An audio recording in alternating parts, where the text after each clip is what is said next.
Pahami dulu, kamu kerja buat uang atau uang kerja buat kamu.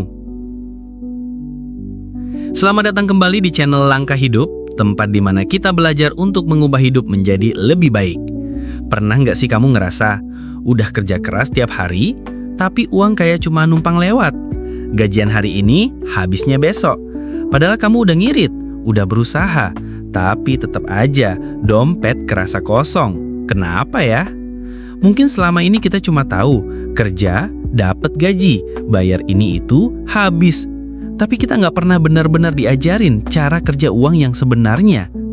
Di video ini, kita akan bongkar 15 prinsip penting tentang keuangan yang bisa bikin hidup kamu jauh lebih ringan dan masa depanmu lebih aman. Siapkan mindset terbuka, karena ini bukan cuma soal angka, tapi soal cara kita memandang dan mengelola uang dalam hidup sehari-hari. Tapi sebelum mulai, silahkan subscribe dulu channel kami dan aktifkan lonceng notifikasinya agar kami bersemangat memberikan inspirasi dan motivasi yang positif untuk kalian semua. 1. Uang bukan cuma buat dibelanjain, tapi juga harus dijaga dan dikembangin. Kebanyakan dari kita mikir, gaji ya buat bayar tagihan, beli kebutuhan, sisanya buat senang-senang. Itu sah-sah aja. Tapi setelah uang keluar, pernah nggak mikir, ada yang balik lagi nggak? Bayangin uang itu kayak tanaman, kalau cuma dipetik terus ya habis. Tapi kalau dirawat, ditanam ulang, disiram, dia bisa tumbuh dan berbuah. Mulailah biasakan sisihkan uang walau cuma 10.000 sehari. Bukan soal nominalnya, tapi soal menghargai kerja keras sendiri. 2. Uang bisa kerja buat kita kalau kita tahu caranya. Kita kerja keras tiap hari, panas-panasan, lembur, tapi uangnya kerja juga nggak? Atau malah nganggur doang di dompet? Uang bisa bantu kita cari temennya sendiri asal kita arahkan ke tempat yang tepat. Misalnya, investasi, emas, usaha produktif, atau sistem bagi hasil. Yang penting, jangan biarkan uang cuma diem, karena uang yang diem itu bukan aset, tapi beban. 3. Waktu ditambah dengan konsistensi bisa menjadi kekuatan uang yang sering diremehkan. Nabung 100.000 per bulan kelihatannya kecil, tapi kalau rutin ditaruh di tempat yang bisa tumbuh, hasilnya bisa mengejutkan. Inilah kekuatan bunga manjemuk atau compounding. Nggak harus bunga bank, bisa juga dari kenaikan nilai aset, emas, atau usaha bagi hasil. Tapi ingat, semakin cepat mulai, semakin besar efeknya. 4. Inflasi diam-diam makan nilai uang kita. Harga nasi uduk sekarang nggak sama kayak 5 tahun lalu kan? Bukan karena warungnya jahat, tapi karena nilai uang turun. Simpan uang di bawah kasur atau di tabungan biasa, hati-hati, bisa kalah sama inflasi. Alternatifnya, emas fisik, reksadana pasar uang, atau obligasi negara.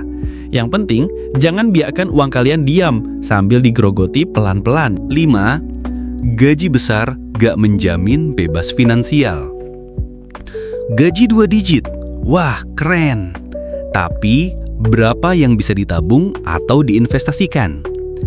Kalau gaya hidup ikut naik, ya tetap aja hidup dari gaji ke gaji.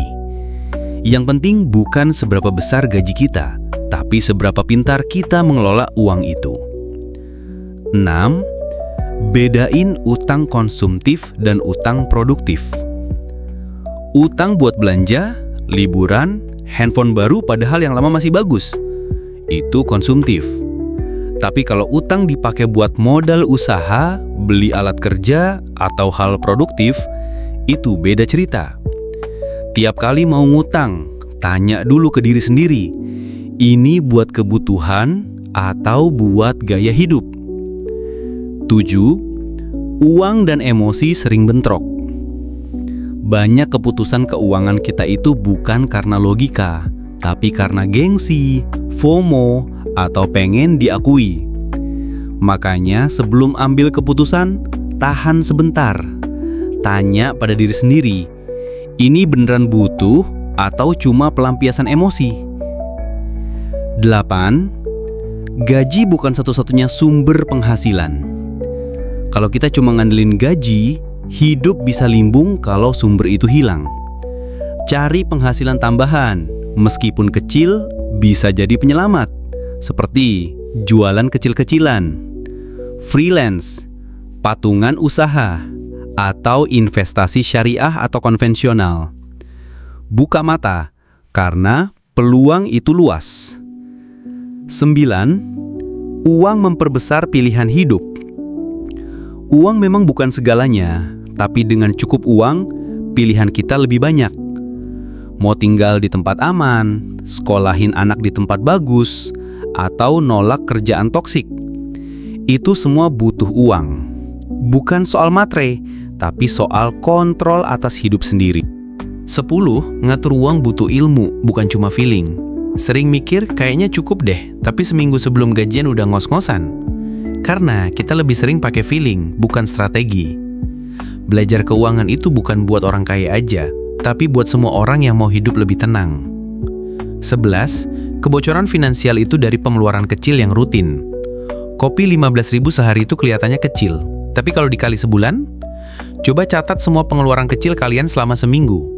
Kalian bakal kaget sendiri betapa besarnya bocor halus itu. 12. Punya barang bukan berarti punya aset. Motor gede, gadget mahal, rumah megah, kalau nggak menghasilkan, itu cuma liabilitas. Aset itu adalah barang yang nilainya bisa tumbuh atau menghasilkan uang. 13. Memberi itu baik, tapi harus sesuai kemampuan. Nolong orang lain itu mulia, tapi jangan sampai nolong sambil menyakiti diri sendiri. Bantu dari sisa, bukan dari kekurangan. Bikin batasan yang sehat. 14.